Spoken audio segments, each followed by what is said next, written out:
Qurbonov kim? Farg'ona viloyatida tug'ilganman, yoshim 38 da. Oliy ta'limni Toshkent davlat agrar universitetini bakalavr magistratura yo'nalishida, Toshkent davlat iqtisodiyot universitetini iqtisodiyot yo'nalishida tamomlaganman.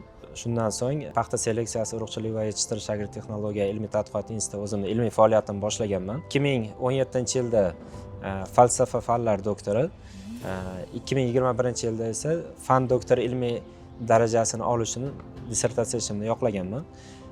Hozirda shu institutni g'o'za biotexnologiyasi laboratoriyasi mudiri sifatida faoliyat olib kelmoqdaman. Mani asosiy yo'nalishim g'o'za genetikasi, seleksiyasi hamda biotexnologiyasi bo'yicha o'z izlanishlarimni olib bormoqdaman. Sizningcha 21-asrda qishloq xo'jaligining eng katta muammosi nima?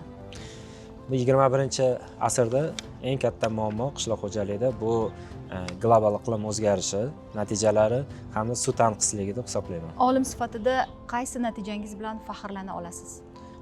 Mani eng faxrlanadigan natijamlardan biri bu o'sha eng jahon talablariga javob beradigan shu biotexnologiya laboratoriyasini shakllantirishda o'z hissamni qo'shganligim deb bilaman. Laboratoriyadagi bir kuningizni 3 ta so'z bilan ta'riflang. Muloqot, tadqiqot, natija. Navbatdagi savolimiz biroz hazilomuz. Agar g'o'za yoki paxta gapira olganda sizdan nimani so'ragan bo'lar edi sizningcha? Savolingiz juda qiziq. Men o'ylaymanki, paxta mendan shu iqlim o'zgarishiga bardoshli, turli xil kimyoviy pestitsidlarga chidamli, yuqori hosil bera oladigan nav yaratishni istagan bo'lardim. Ilmiy faoliyatingiz davomidagi eng qiziq tajriba qaysi bo'lgan? Endi bizda ilm sohasida barcha tajribalarimiz qiziq, lekin men uchun eng qiziq hamda eng muhim bo'lgani bu o'sha Germaniyadagi safarim doirasida o'sha CRISPR texnologiyasi bo'yicha olib borgan tadqiqotlarim men uchun juda ta'sirli bo'lgan. CRISPR texnologiyasini bir so'z bilan ta'riflang deganda nima degan bo'lardingiz?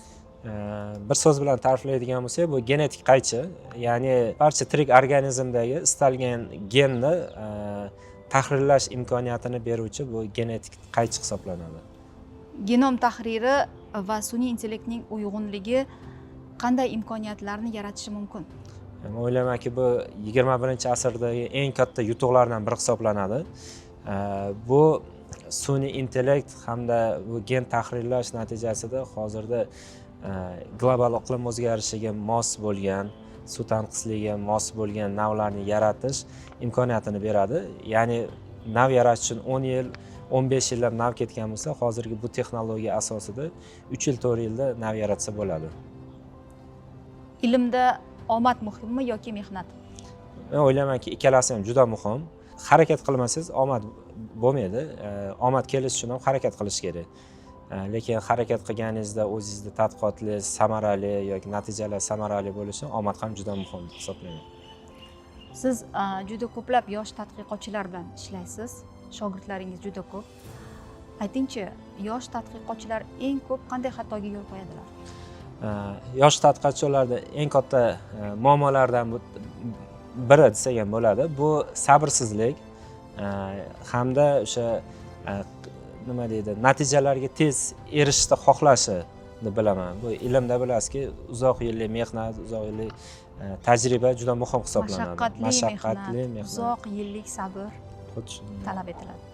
Agar sizda cheklanmagan miqdorda mablag' bo'lsa, qaysi tadqiqotni eng muhim deb hisoblagan bo'lardingiz va amalga oshirgan bo'lardingiz?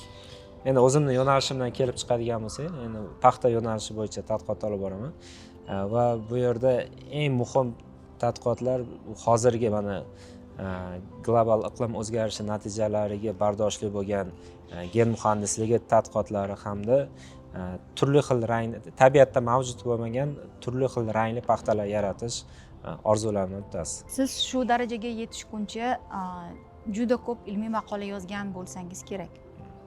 Ilmiy maqola yozish osonmi yoki g'oya topishmi?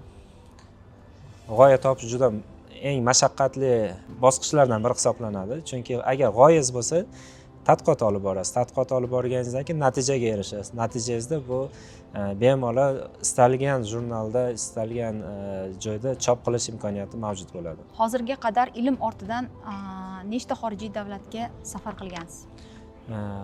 Hozirgi kungacha to'g'risi sanamaganman, lekin 10 dan ortiq davlatlarda xizmat safari, malaka oshirishlarda bo'lganman.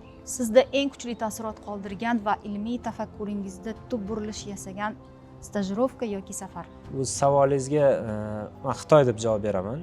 Chunki ilk safarim ham Xitoyga bo'lgan. Ya'ni 2017-yili hali yoshman. Endi ilmga kirib kelayotgan paytim.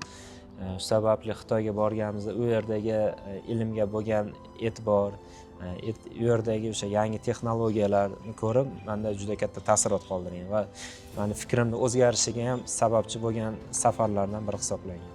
Xitoy olimlaridan o'rganganingiz eng muhim saboq?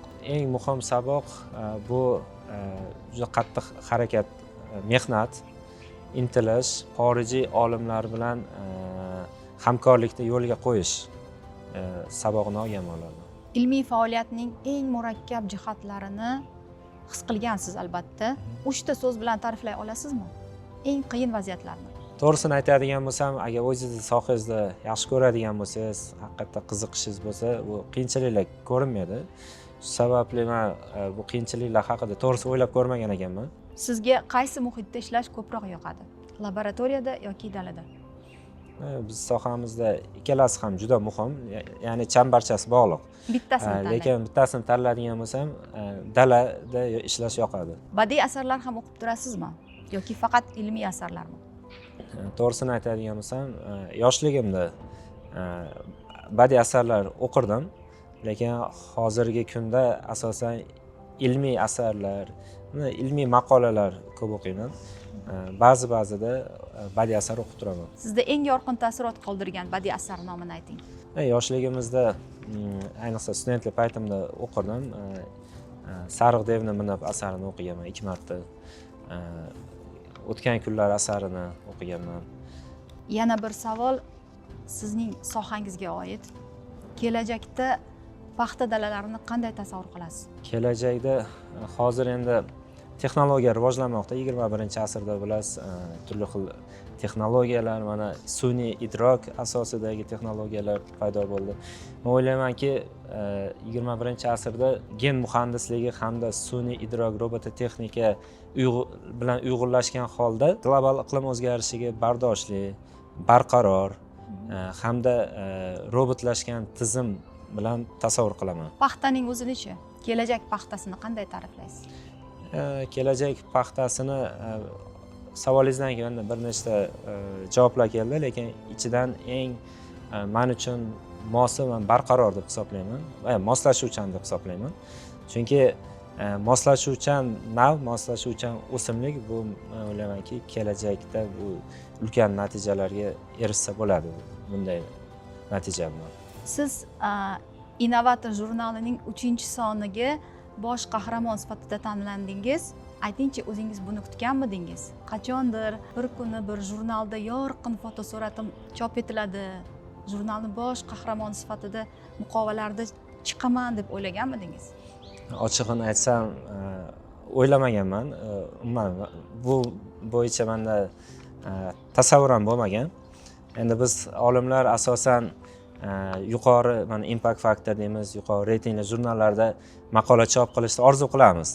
Lekin bunaqangi jurnallarda, mana Innovator jurnalida muqovasida chop bo'laman yo boshqa jurnalda chop etiladi deganmanda hech qanaqangi tasavvurim bo'lmagan. Demak, bu siz uchun kutilmagan bir holat hisoblanadi. Endi sizga atalgan savollarimiz deyarli tugadi.